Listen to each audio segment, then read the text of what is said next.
Chapter 15. When we arrived at the airport in Arusha, Soyapi helped me through the customs and immigration, translating for me when my nerves caused my English to disappear. He was staying in a different hotel, so we got our bags, we parted ways, and I boarded a shuttle bus for the Arusha hotel. It was dark by the time we left, and I wondered what this new foreign land would reveal to me in the morning. The conference was held at the Nguto Mountain Lodge about 30 kilometers outside Arusha. The next morning, pulling out of my hotel, I looked around to see if Tanzania looked and smelled any different than Malawi, but what I saw was very similar. The interstate was filled with minibuses pressed full of people. A giant lorry belched smoke out of its back and swerved to miss an old man on a wobbly bicycle. There were children in rags hawking cigarettes on the roadside, while students in bright uniforms marched through the dust to school.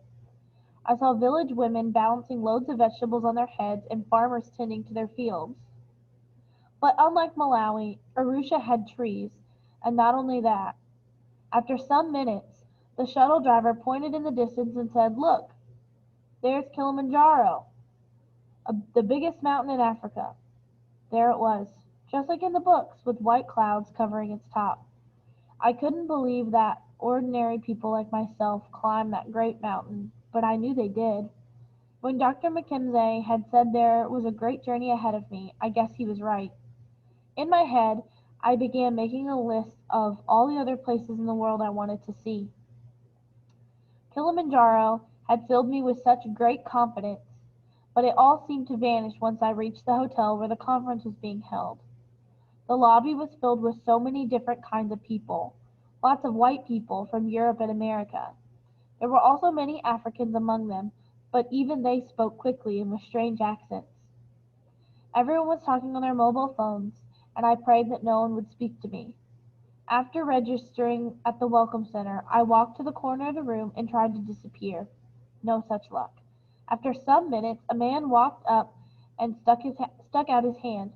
He had red hair and wore bright purple and green glasses. "Hello, welcome to TED," he said. "My name is Tom. Who are you?" I'd only practiced one line of English, so I let it fly. "I'm William Kamkwamba, and I'm from Malawi." He stared at me strangely. Maybe I'd said it in Chichewa. "Wait a minute," he said. "You're the guy with the windmill." Tom Riley was in charge of organizing all the corporate sponsors at TED, including the ones who'd paid for my airfare and hotel. Months earlier at the TED offices in New York, Amika, the Nigerian blogger, had told Tom about my windmill, saying, "You'll never believe this story."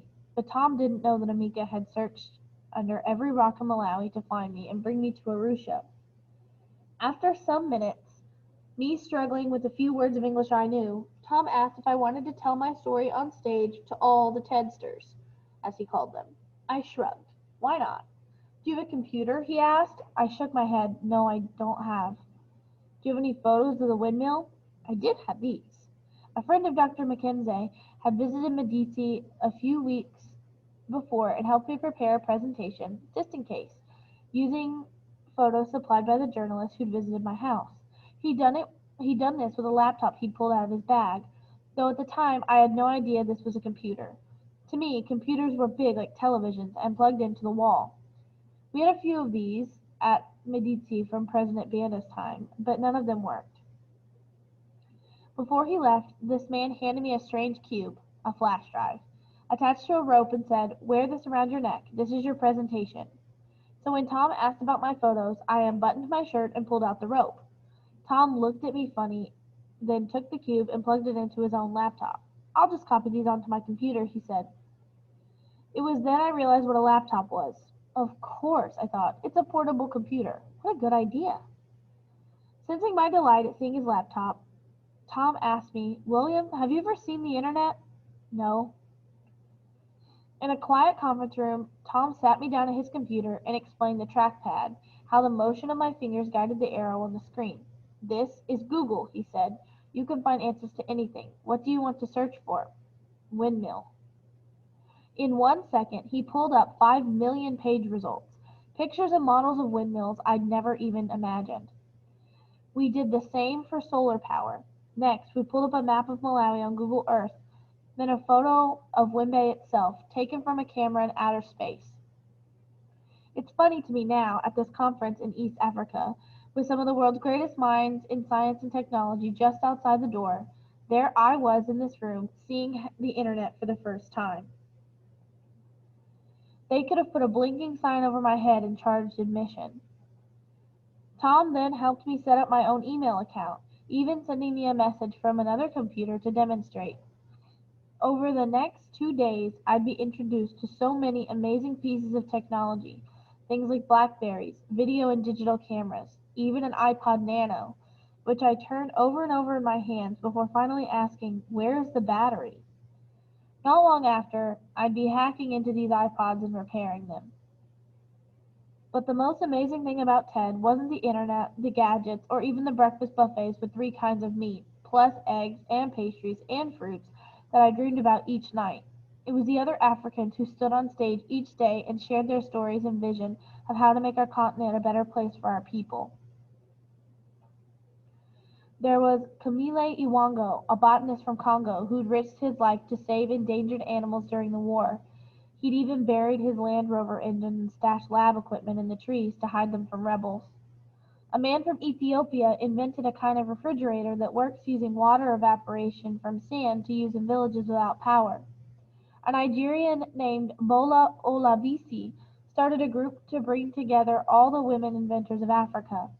Other Tedsters were doctors and scientists using creative ideas and methods to fight AIDS, malaria, and tuberculosis. Even Eric Hersman was there, one of the first people, along with Mike McKay, to write about my windmill on his blog, Afrigadget.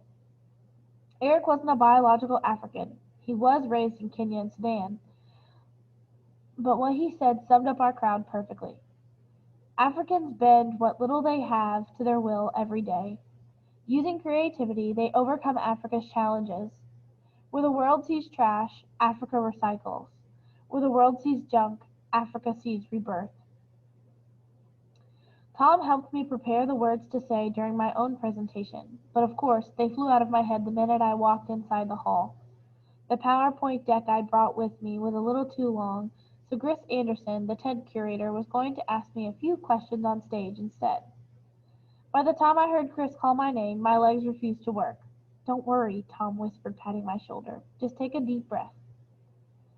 My heart beat fast, like a Nganda drum, as I climbed the steps to face the audience, which totaled about 450 people, among them all the inventors and scientists and doctors who'd stood on that stage in the previous days. They were all in their seats now, watching me. When I walked up the steps and turned around, I went totally blind. Bright lights from the ceiling were shining into my eyes, so bright I couldn't think. All the words I'd prepared seemed to dance to the drum and get lost in the glare. "We've got a picture," said Chris, and pointed to something behind me, and suddenly a giant photo of my parents' house appeared on the wall. I saw the mud brick walls, grass roof, bright blue sky. I could practically feel the sun. "Where is this?" he asked. "This is my home. This is where I live." "Where? What country?" "In Malawi, Kasungu," I said. "No, that's wrong." I quickly corrected myself. Kasungu, Malawi," I added. My hands started to shake. "5 years ago you had an idea," Chris said. "What was that?" "I want to make a windmill." Wrong again. Chris smiled. "So what did you do? How did you realize that?" I took a deep breath and gave it my best. "After I drop out from school, I went to library and I get information about windmill. Keep going. And I try, and I made it." I expected the audience to laugh at my silly English, but to my surprise, all I heard was applause. Not only were people clapping, but they stood up in their seats and cheered, and when I finally returned to my chair, I noticed that several of them were even crying.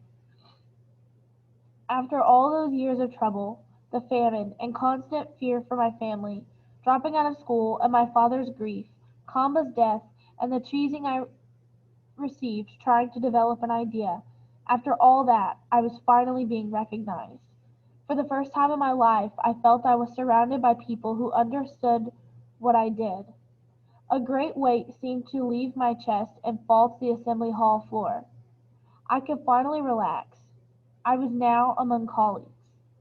For the next couple of days, they lined up to meet me. William, can I take my photo with you? William, please join us for lunch. One line from my presentation even became a kind of motto for the conference. Everywhere I went, people were shouting, I tried, and I made it. I was so flattered. I wish my parents, Gilbert and Jeffrey, had been there to see it. They'd have been so proud. Something about my story seemed to tug at Tom's heart. He later told me that as a boy, he'd also spent most of his time tinkering with electronics and dreaming up experiments. When I first met him, he asked what I hoped to obtain someday in my life. I told him I had two goals: to remain in school and to build a bigger windmill to irrigate my family's crops so we'd never go hungry again. Such a request seemed impossible by Malawian standards, and most people in my country spend entire lifetimes watching such dreams fade. But with the power and influence of the TED community all gathered in Arusha, Tom concluded that school fees and a windmill were relatively simple things to ask for. Tom suggested that since I was a budding entrepreneur, with a good PowerPoint presentation no less, we should try and raise money to achieve these goals. You're like a Silicon Valley startup, and I'm going to be on your board of directors, he said. Let's take this presentation and show it around. We're going to get you some money. I didn't know anything about Silicon Valley, but I was willing to let him help. For the rest of the conference, with my presentation on his laptop, Tom approached many American investors and business leaders and asked them to help with my projects. He cornered them at dinner and followed them back to their hotels in the shuttle, standing up along the potholed African roads to tell my story. Almost everyone he approached agreed to help. Some even opened their wallets right there and handed us $100 bills. John Doerr, one of the most successful venture capitalists in the world, volunteered to be one of my first investors. Others such as John Gage, chief scientist from Sun Microsystems, and Jay Walker, a fellow inventor and founder of Priceline.com, later agreed to chip in. I'm so grateful to these kind people and pray that God blesses them all. After the conference, instead of returning home, Tom flew back to Malawi to help get me enrolled in a better school and to purchase some of the materials I needed to expand the windmill. One of the first things we did in the long way was buy two mobile phones, one for me and one for my parents, so we could communicate while I was away from home. This way, I'd never feel lonely. Along with Dr. McKinsey, we took a taxi to the village and met my family. When we turned onto the dirt road towards my home, the windmill appeared in the distance, looking so beautiful. As usual, its blades were spinning fast and causing the tower to sway back and forth. Tom stood at the bottom for a long time, taking photos and staring up at it. It's more than functional, he said. William, this is art. I gave him a tour of the compound, showing him the car battery and bulbs. He laughed at the pile of radio and tractor parts in the corner of my room. I think every great inventor has a junk pile someplace, he said. I also demonstrated the light switches, circuit breaker, and the way I'd waterproofed my bulb outside. For the porch light, all I'd had was a smaller car light, so I'd hollowed out a rectangular incandescent bulb and wired the car light inside. This shell served as both a weather protector and diffuser. There's more to this than I thought, Tom said. I just laughed. I hadn't even told him about the famine. Back in the long way, Tom and I visited the office of Baobab Health, located on the grounds of Kamuzu Central Hospital, to see Soyapai and finally meet Mike McKay. Baobab was founded in 2000 by a British-Canadian computer scientist named Jerry Douglas. He'd once been a volunteer to the Ministry of Health and noticed the inefficient methods still used to collect information. Patients were registered by pencil in a big dusty book, which made it nearly impossible to retrieve medical records and compile statistics. Sick people often waited 4 hours in line just to register and see the doctor. With no easy solution to this problem, Jerry made his own. Back home in Pittsburgh, where he lived most of the year with his family, he was on eBay and came across a warehouse full of discontinued eye-opener computers. Small, cheap units with their hardware built into the screen panels. Jerry initially bought 200 for $20 apiece, then hacked them into touchscreen systems. He stuck them inside desks with wheels and powered them with car batteries. Over time, he created software that allowed even the most poorly trained hospital staff to scan a barcode and register patients in under a minute. The screen also showed patients' medical histories and how to prescribe their medication, a system that did wonders in giving antiretroviral treatment to people with AIDS.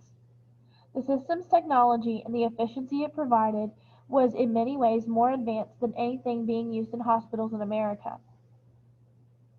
Jerry was in Pittsburgh at the time of our visit, so Mike Soyapai and Peter Chirombo, Baobab's hardware technician, gave us the tour.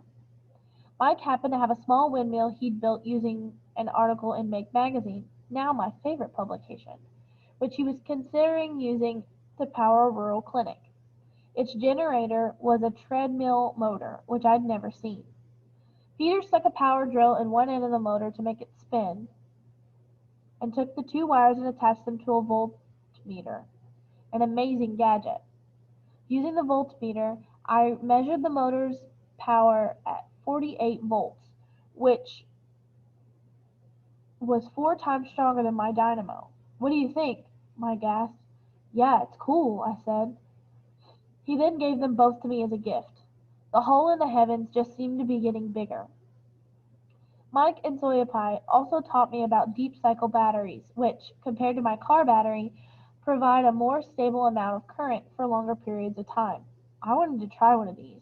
So Tom and I went to the offices of Solaire, a local solar-powered dealer, and bought two batteries, 4 solar LED lamps, along with energy-saving fluorescent bulbs and materials to rewire my entire compound. Workers came to my village the next week, and for 3 whole days we replaced the old wire, dug trenches to bury the cables, and installed proper lighting fixtures and plugs, though I kept my old flip-flop switches just for show. With new wire, plastic conduit, and buried lines, we never had to worry about starting fires again. I also stuck a lightning rod on top of the windmill just in case. Once finished, there was a bulb for every room, including 2 outside. Since the dark mud walls of our homes absorbed so much of the light, we painted them white for better reflection. I also installed solar panels on my roof to help supplement the power input. Eventually, every home in my village would have one of these panels, complete with a battery to store power. With each home lighted, the compound glowed at night.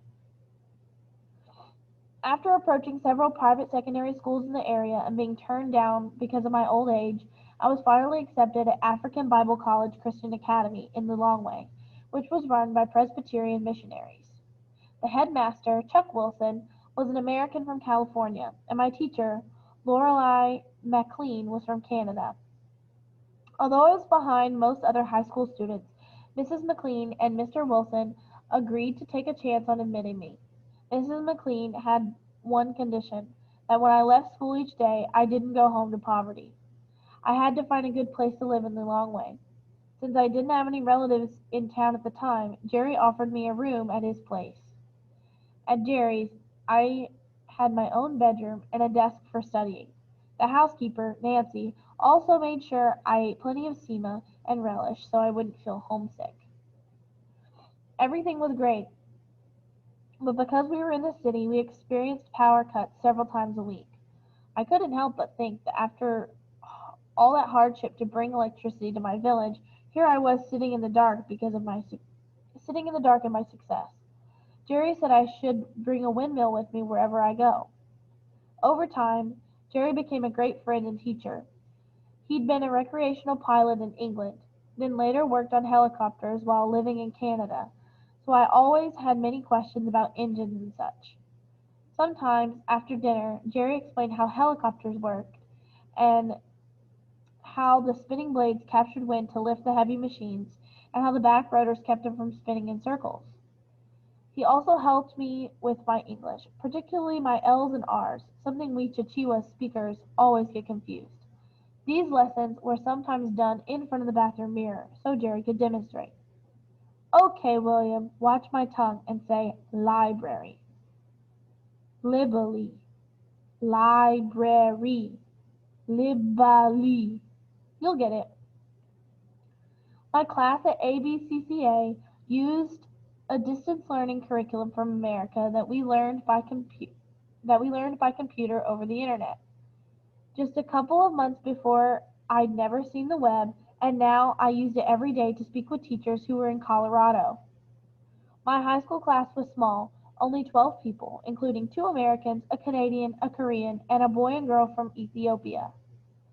A lot of Malawian children are in the primary school at ABCCA, and I was the only local high school student. The tuition was $5,000 per year, which most Malawians couldn't afford.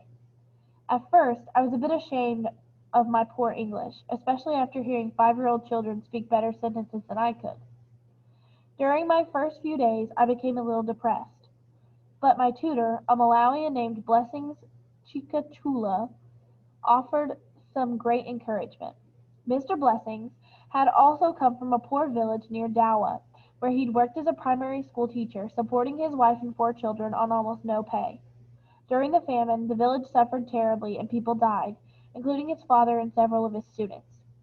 So, desperate to feed his family and give them something better, he'd caught a minibus to the Long Way to join the Malawian army. But just as he was about to enter the gates, he received a call from his cousin, who told him that a scholarship application Blessings had submitted months before to ABCCA had been accepted. Later, when he was 30 years old, Blessings had stood proud before his wife and 4 children and walked across the graduation stage. The school then hired him as a teacher. Don't be discouraged and give up just because it's hard, Blessings told me. Look at me. I didn't go to college until I was 30. Whatever you want to do, if you do it with all your heart, it will happen. Eventually, the money from my donors allowed me to help my family in many other ways. I installed iron sheets on every relative's home in our village to replace the grass thatch. I got mattresses so my sisters no longer had to sleep on grass mats on the dirt floor, plus covered water buckets to keep our drinking supply safe from pests. I bought better blankets to keep us warm at night in winter, malaria pills and mosquito nets for the rainy season, and I arranged to send everyone in my family to the doctor and dentist. After never having seen a dentist in my life, I had only one cavity. And for once, I finally managed to repay Gilbert for all the help he'd given me. After Gilbert's father died, Gilbert had to drop out of school because the family couldn't afford to send him. So, with my donations, I put Gilbert back in school, along with Jeffrey and several other cousins who dropped out during the famine. I even sent the neighbors' kids back to school. And after years of dreaming about it, I was finally able to drill a borehole for a deep well, which gave my family clean drinking water.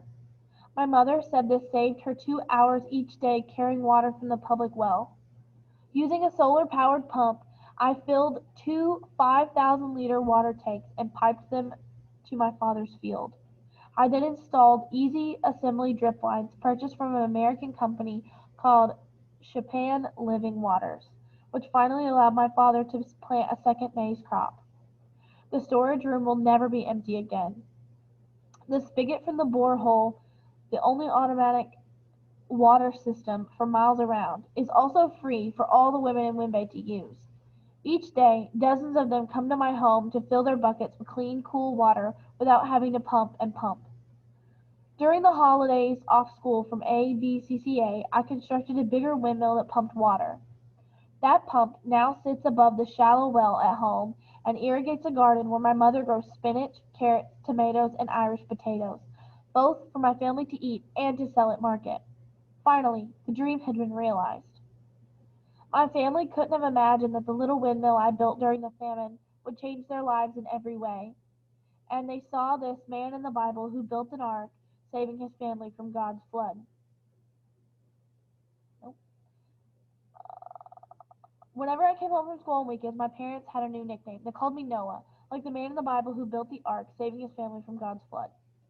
Everyone laughed at Noah, but look what happened, my mother said. He saved his family from destruction. You've put us on the map, my father said. Now, the world knows we're here. In December 2007, I went to the United States to visit Tom for the Christmas holidays and to see the windmills of Southern California that appeared in my book.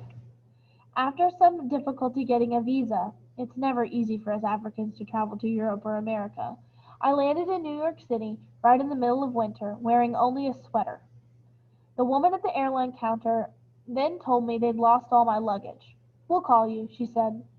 I wondered how. I didn't even have a phone. In the taxi from the airport, I finally saw the great American infrastructure I'd read so much about. We drove over smooth roads with 5 lanes in each direction, across bridges with no water underneath, followed by more roads and more bridges. The tall buildings in the distance appeared so strong and pressed together. It was so hard to imagine that men had built these things and a person could even walk in between them. It just so happened that Tom lived in one of those buildings in lower Manhattan. His apartment was on the 36th floor, and I wondered how I would ever get up there. Someone then showed me the elevator, which took me up in 10 seconds just by pushing a button. Looking up, I saw that there was even a mirror on the ceiling. Already, I had so many questions. Inside, the apartment was surrounded in windows from floor to ceiling, looking as if you could walk right over the edge. Before that day, the highest I'd ever been was to the top of my windmill. It took me some time to adjust, and that night on the sofa I had trouble sleeping. Tom had to work a couple of days that week, so several of his friends volunteered to show me around the city. One of them had arranged for a warm pile of clothes to be waiting when I arrived from the airport, complete with a winter coat, gloves, a scarf, and a hat so I wouldn't freeze. I was so grateful, especially because everything I owned was lost someplace in Africa. The next day, another friend, a famous dancer named Monica Gillette, picked me up for a sightseeing tour of Manhattan. Down in the subway, I watched people enter the gates using sliding cars. What a great idea! Traveling through the tunnels with the giant buildings above our heads, I was amazed that they never fell on us. The sidewalks of New York left me exhausted, with hundreds of people running in every direction. One of the things I noticed in New York was that people don't have time for anything, not even to sit down for coffee. Instead, they drink it from paper cups while they walk and send emails. Standing at a construction site, I watched giant cranes lift enormous pieces of steel into the sky, and it made me wonder how Americans could build these skyscrapers in a year, but in 4 decades of independence, Malawi can't even pipe clean water to a village. We can send witch planes into the sky and ghost trucks along the roads, but we can't even keep electricity in our homes. We always seem to be struggling to catch up, even with so many smart and hardworking people. We were still living and dying like our ancestors. The nice lady who donated my warm winter clothes was named Andrea Barthelo, and she and her husband, Bill Ritchie, run a company called Think Fund that makes cool educational toys and puzzles. I'd met her at TED, along with their son, Sam, who is my age. The next day, Andrea and Sam took me on another tour of Manhattan Island, this time by helicopter. Inside the chopper, the pilot let me wear headphones and sit up front near the instrument panels, dials, switches, and screens. Our glass bubble took us high above the city, above the Statue of Liberty, past the Empire State Building, and speedboats on the river, leaving their long trails of white. I couldn't stop grinning. Later that week, Tom and I drove to Connecticut to have dinner with Jay Walker and his wife Eileen, whom I met at the TED conference. The library in Jay's home is famous throughout the world, a kind of museum of great inventions. Many of his books were hundreds of years old and written on whatever material were available, showing how even in other parts of the world people went to great trouble to expand their knowledge. Some of the books were even covered in jewels. But the library was more than just books. An original Soviet Sputnik satellite hung from the ceiling, and displayed on a shelf were some of the first computers, radios, and processors, even a Nazi Enigma code machine. But my favorite item was a replica of Thomas Edison's first light bulb, which I'd studied every angle. I'd had a hard enough time creating light from a windmill, but my God, this man created the actual light. To think, my journey had begun in my tiny library at Wimbay, its 3 shelves of books like my entire universe. But now, standing here, I was seeing the true size of the world, and how little access I had to it. There was so much to see and do. I felt a bit lightheaded. After several days, we flew to California and spent Christmas Day in Los Angeles with Tom's sister and family. We drove to the Santa Monica Pier on the Pacific Ocean and watched the surfers. Along the boardwalk in Venice Beach, I spoke to a man who blew fire from his mouth and walked on broken glass. At the San Diego Wild Animal Park, which we visited later that week, I saw giraffes, hippos, elephants, rhinos, monkeys, and more. Half an hour east of my village was Kasungu National Park, and a couple hours west was Nkota Wildlife Reserve, where many of those same animals roamed and played. I'd never been to either place. Instead, I traveled 10,000 miles to see them in America. This made me laugh. Early the next day, we drove through the desert to Las Vegas for the Consumer Electronics Show, which was an endless maze of toys and cool gadgets, many of them using low-power technology, such as solar-powered LED lamps, a Bluetooth headset that hooks over your ear and recharges your phone from the sun, and free play radios powered by a crank that never need batteries. That night, we stayed in Treasure Island Hotel, where jackpots of cars and other prizes were given away all night long, and women in their underpants served free soda. Standing there on the casino floor amid the blinking lights, as fountains of money spilled from the machines to the sounds of sirens, I had to remind myself to breathe. "You having fun?" Tom asked, shouting over the noise. "Yeah," I said, smiling big. "Great." But really, all the stimulation from the past week was too much for my brain to process, so I drifted back to the one place I knew. I stood there at the base of my machine, then scaled the tower rungs, slowly, one by one, feeling the soft wood creak beneath my bare feet, so smooth and warm in the sun. From the top, I looked out onto the country I loved, across the vast green fields and craggy slopes of the highlands, which sent a familiar breeze through the valley and whipped the blades behind me. Later that night, as I lay in bed, I let the daydream spin me off to sleep. The white noise of the machinery like a song my mother would sing. I went to sleep dreaming of Malawi and all the things made possible when your dreams are powered by your heart. That vision of home was a place in my mind where I retreated often while traveling in America. It was always the same, and each time I went there, it brought a warm, pleasant feeling. But not long after that night in Vegas, I found myself staring out onto a near identical landscape of home as my dream, green rolling flatland, mountains on the horizon, draped in bright blue sky. Except I wasn't in Malawi. I was in Palm Springs, California. And in that empty space between me and the hills, there suddenly appeared miles of windmills, more than 6,000 of them, shooting from the earth like a giant forest of mechanical trees. The true dimensions of the machines revealed themselves once we pulled in one of the wind farms. There, I seemed to lose my sense of scale. The round, white trunks of the turbines were like cartoons I'd seen on television, so wide they could swallow my family's entire house. Stepping outside, I was greeted by the sound of rushing wind, so deep and encompassing it seemed to pull my very breath. Looking up, I saw the 100-foot blades swirling slowly like the toys of God. I had to be dreaming this. These windmills were different from mine in every way. Each machine towered more than 200 feet in the air, with wingspans longer than the airplane that brought me to America. The head engineer of the Windtech farm, Chris Copeland, even took me inside the dark belly of one of the machines. On one wall, a computer monitor told us all kinds of information, everything from voltage output to wind and blade speed. If the gusts became too strong, the computer shut down the rotors, unlike my windmill at home that sometimes snapped apart in heavy wind, sending the blades spinning through the air like flying knives. Each turbine generated 12,500 volts, and in total the wind farm produced over 600 megawatts, which was delivered to a substation by underground cable, then to thousands of homes in Southern California. 600 megawatts was enough to power the entire country of Malawi, with energy to spare. Escom, by comparison, produced only 224 megawatts. It was an incredible feeling to see the machines that I'd been imagining for so long. Now, here they were, twisting in the wind before me. I'd come full circle. The pictures in the library book had provided the idea.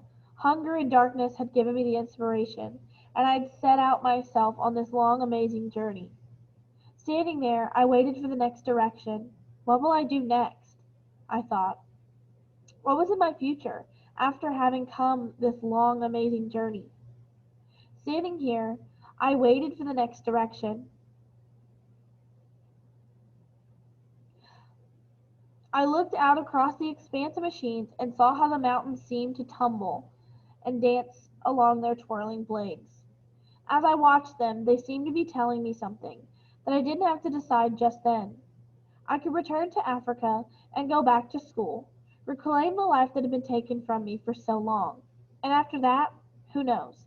Perhaps I would study these machines and learn how to build them, then plant my own forest of them along the green fields of Malawi. Perhaps I would teach others to build more simple windmills like the one I had at home, to provide their own light and water without having to depend on the government. Perhaps I'd do both. But whatever it was I decided to do, I would apply this one lesson I'd learned. If you want to make it, all you have to do is try. Epilogue. In June 2008, I traveled to Cape Town, South Africa for the World Economic Forum on Africa and spoke about technology in emerging countries. I was a part of a panel discussion moderated by Dan Shine from Advanced Micro Devices 50 by 15 initiative, which is working to connect 50% of the world's population to the internet by 2015. I'd met Dan in Arusha and he'd become my friend. So when he asked me to speak at this important event, I happily said yes. I told the audience how I'd built my windmill and also about the different changes I'd faced, particularly when it came to finding a generator. I told them about Jeffrey and that I hoped he could begin teaching people in the surrounding villages to build windmills while I was away at school. At the end, someone in the audience raised their hand and asked me what the Malawian government thought about my project. The government doesn't know about it, I said. I knew this because I'd just informed the president myself. Malawian President Bingu wa Mutharika was also attending the conference, and the night before, we were at the same dinner reception. I admired President Mutharika because he cared about us farmers and made it possible for families like mine to afford fertilizer once again. The president was seated at another table, and after the dinner,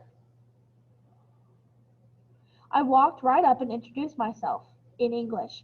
I told him I was the speaker at the forum and that I had been invited because of my windmill. The president looked surprised. "Oh, that's good news," he said, then stood by me and posed for a photo. I was so proud. That picture now hangs on the wall in my parents' living room, and they make sure every visitor admires it. After leaving Cape Town, I flew to Chicago, where I was being honored at the Museum of Science and Industry. I was part of an exhibit called Fast Forward, Inventing the Future, that highlighted some of the innovative technology and ideas that will shape our world for the better. My original circuit breaker and light switch were there, sitting alongside exhibits celebrating the work of people like Ayana Howard, a robotics engineer who worked on NASA's SmartNav Mars rover, and Dana Myers, who invented an all-electric car that can travel at 70 miles per hour. It was such an amazing honor to be mentioned alongside such smart people, and seeing my face blown up on a poster almost as big as my body is also pretty cool, if not kind of strange. Once I got back home to Malawi, I spent the summer seeing my family and friends and did some much needed repairs on my windmills. Every time I go home, it seems that one of my blades has snapped off from strong winds. This continued to happen even after I replaced the plastic blades with steel ones from an oil drum. I also noticed termites had burrowed through the wooden legs of my tower, right at the base, meaning I'd have to rebuild the entire thing. I later planted the legs in cement. With wobbly termite-eaten wood, the tower legs became even more dangerous to climb when it was time to make repairs. Sometimes I wore a bicycle helmet in case I fell on my head. While I was traveling in America over Christmas, I'd received news that I'd been accepted, with a scholarship, to the African Leadership Academy, a Pan-African high school in Johannesburg, South Africa. The school brings together students from 53 countries with a mission to train Africa's next generation of leaders. Out of 1,700 applicants, only 106 were accepted for its inaugural year. Many of these students were inventors and entrepreneurs like me who'd overcome difficult odds to better the lives of their families and neighbors. Others are simply some of the smartest students in their countries, scoring the highest marks on their national exams. Despite having worked very hard in the long way at my previous school, I was still behind in English and math. I knew the school in Johannesburg would be extremely challenging, and I feared other students would be far more advanced and younger than me. Since speaking English was one of my biggest concerns, one of my American sponsors volunteered to send me to a language class in Cambridge, England. For 5 weeks, I attended class near the Cambridge University campus and studied the Queen's English, along with students from China, Italy, and Turkey. On the weekends, I walked the old city and learned about its buildings, many of them built by hand more than 400 years ago without the kind of modern technology we have today.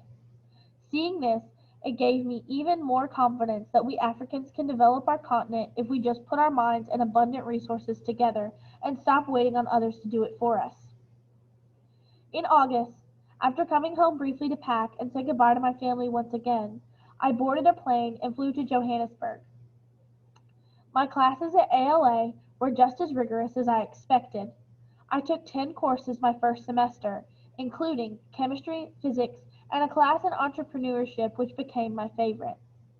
The school is located outside Johannesburg on a beautiful campus with giant trees, wide green soccer pitches, and lots of peacocks, which are even louder and more disturbing in the morning than the noisy chickens at home. I share a room with a Kenyan guy named Githora Thuku, who quickly became a good pal. But Githora isn't forced to share my bed, and anyway, I'm pretty sure he washes his feet more frequently than my previous roommate. For the first time since the TED conference, I felt like I was surrounded by real colleagues who shared the same motivations, but this time in a much deeper way, because we'd also shared similar hardships in getting to this place. There's Miranda Nayafi from Zwakakili, South Africa.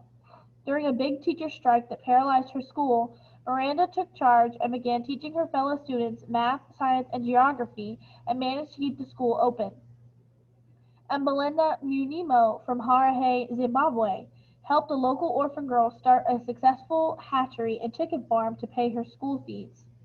Since then, Miranda has opened a small video store so students can rent educational videos for free instead of wasting away in the boozing centers. My friend, Paul Loram, is a lost boy from southern Sudan who survived the war and lived there without parents in a refugee camp, much like my other friend, Joseph Munyambamza from Congo, whose family fled the fighting and lived in a camp in Uganda where Joseph attended school. All these people's stories are so inspiring to me. Even when my classes became difficult and I find myself discouraged, just being around them helps me continue. And I wonder just how many others like us are still out there struggling on their journey. Thinking of them reminds me of a quote I read recently from the great Reverend Martin Luther King Jr. that says, "If you can't fly, run. If you can't run, walk. If you can't walk, crawl." We must encourage those still struggling to keep moving forward. My fellow students and I talk about creating a new kind of Africa, a place of leaders instead of victims, a home of innovation rather than charity. I hope this story finds its way to our brothers and sisters out there who are trying to elevate themselves and their communities, but who may feel discouraged by their poor situation. I want them to know they're not alone. By working together, we can help remove this burden of bad luck from their backs, just as I did, and use it to build a better future.